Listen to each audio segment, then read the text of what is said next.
હવે જોઈએ સમાચાર વિગતવાર। ઈદની ઉલ્લાસભેર ઉજવણી। મુસ્લિમ બિરાદરોએ ઈદની નમાઝ અદા કરી એકબીજાને ઈદની શુભેચ્છા પાઠવી।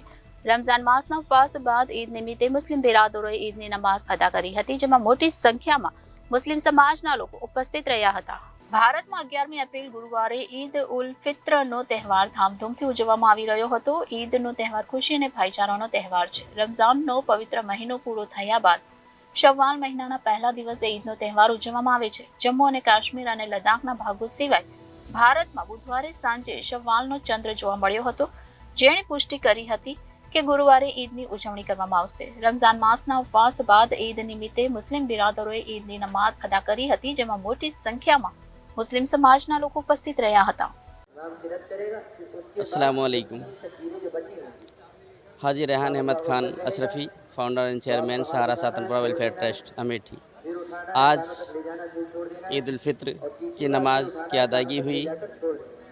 मस्जिद सुल्तानुल हिंद, गरीब नवाज नगर, कमरू नगर टेनामेंट बिल्डिंग नंबर 12 में एक अजीम शान हुजूम जो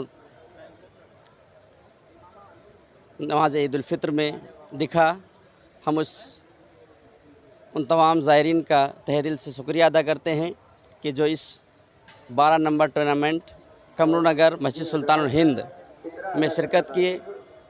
और अल्लाह रब्बुल इज़्ज़त से दुआ है कि इस नमाज के ज़रिए और इस रमज़ान की मुबारक के बरकत से अल्लाह ताला हमारे भारत में अमन और शांति रखे और हम सब में इत्तेहाद रखे, आपस में भाईचारा बनाए रखे। यही हमारी ईद उल फित्र से और इस रमज़ान मुबारक से तमाम देशवासियों को हम मुबारकबाद पेश करते हैं कि अल्लाह रब्बुल इज़्ज़त हम सबको और हमारे भारतवासियों को ईद उल फित्र की मुबारकबाद पेश करते हैं। अस्सलाम वालेकुम। મુસ્લિમ લોકો રમઝાન માસની અંદર મુસ્લિમ બિરાદરો 30 દિવસના રોજા રાખે છે। હવે રોજા પર કંઈ લાંબુ વિવરણ કરવાની જરૂર નથી, પણ આખો દિવસ અન્ન જળ વગર એ લોકો કાઢે છે અને ઇબાદતની અંદર ગુજારે છે। એટલે આ 30 દિવસની કઠોર તપસ્યા પછી ઇનામના રૂપે અલ્લાહ પાક તરફથી આપવામાં આવેલું આ તહેવાર ઈદ છે, જેનો મતલબ થાય છે ખુશી અથવા આનંદ। આજના દિવસે શું કરે છે મુસ્લિમ લોકોને મેં કહ્યું તેમ કે ભાઈ આખા મહિનાનું આ ઇનામ રૂપે મળે છે, તો એ દિવસે મુસ્લિમ બિરાદરો સવારે ફજરની નમાજ પછી 6:30 વાગ્યા પછી ઈદગાહમાં જઈ કે મસ્જિદોમાં જઈ અને ઈદની નમાઝ પઢે છે। નાના બાળકોને ઈદનું વિતરણ કરે છે અને એકબીજાને ઈદની શુભેચ્છા પાઠવે છે। અને ત્યાર પછી જે ઘરની અંદર આપણા ભારતના રીતિ રિવાજ મુજબ કે ઇસ્લામના રીતિ રિવાજ મુજબ જે કંઈ મીઠાઈ અને જે જમવાનું બનાવે છે એની આજુબાજુમાં વહેંચણી કરે છે। અને ઈદની એક ખાસ વાનગી કે ડીશ જેને કહેવામાં આવે છે એને શીરખુરમો કહેવામાં આવે છે। આજે તમે શું સંદેશ આપવા માંગો છો ઈદના દિવસે? ઈદના દિવસે મારો સંદેશ સૌથી પહેલાં તમામ ભારતવાસીઓને ઈદની ઘણી ઘણી શુભકામનાઓ। અને અન્ય મેસેજમાં એ છે કે આપણે એટલે કે ભારત દેશ અત્યંત કઠિન પરિસ્થિતિમાંથી પસાર થઈ રહ્યો છે। ઘણી બધી સમસ્યાઓને પડકાર આપણી સામે છે, તો ભારતના દરેક નાગરિકોએ હિન્દુ મુસ્લિમ શીખ ઈસાઈ કર્યા વગર ખભેથી ખભો મેળવી અને સમાજના ઉત્કર્ષ માટે, પ્રગતિ માટે તથા દેશના ઉત્કર્ષ અને પ્રગતિ માટે સરકારના જે મહેકમા આવેલા છે, પોલીસ ડિપાર્ટમેન્ટ, મ્યુનિસિપાલિટી, કલેક્ટરાલય, જે મહેકમા આવે છે એમની સાથે સુમેળભર્યું વાતાવરણ ઊભું કરી અને દેશને પ્રગતિના પંથે લઈ જવા માટે પ્રયત્ન કરવા જોઈએ।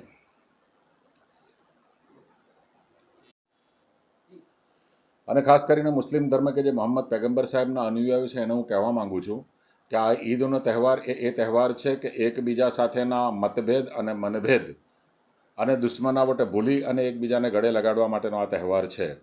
એટલે દિલ से दिल के मिलन का ये त्यौहार है ऐसा। तो मैं ये चाहूँगा कि जिसका भी किसी के साथ में अगर अनबन है, कोई समस्या है दोस्तों के साथ में, पड़ोसी के साथ में, समाज के साथ में, तो उन सब मतभेदों को भूलकर पैगंबर साहब के फरमान के मुताबिक इसको एक दूसरे के साथ गले मिलकर बाकी सब जो हमारे मन के जो भी समस्या मनमुटाव है या जो दिल की रंजिश है उसको मिटाकर एक दूसरे के साथ खुशी से भरा हुआ माहौल बनाना चाहिए। पैगंबर साहब हज़रत मोहम्मद मुस्तफ़ा सल्लल्लाहु अलैहि वसल्लम का यही पैगाम है लोगों के लिए। और ये ख्याल रखना चाहिए कि हमारे समाज, हमारी सोसाइटी के अंदर वो गरीब लोग भी है कि जो अपने बच्चों के लिए कुछ भी नहीं खरीद सकते, मेहनत मजदूरी करके जो चलने वाले लोग हैं।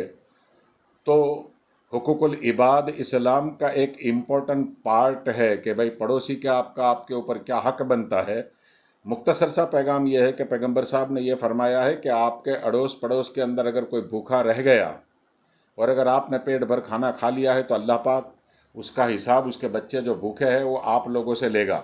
तो मेरी सबसे ये गुजारिश है तमाम मुसलमान भाइयों से कि अपने मोहल्ले के अंदर, अपने इलाके के अंदर, अपने अड़ोसी पड़ोसी, अपने रिश्तेदारों का तो ख्याल रखे ही रखे, दोस्त बिरादरों के साथ, मगर जो अड़ोसी पड़ोसी और जो मोहल्ले के रहने वाले लोग हैं उनका भी इसी तरीके से ख्याल रखा जाए पैगंबर साहब के फरमान के मुताबिक। तो ईद की जो मिठास है वो और भी बढ़ जाएगी और भाईचारा जो है इसको एक और पावर मिलेगा। अस्सलाम वालेकुम। विवेक सिंह, जनादेश न्यूज़, सूरत।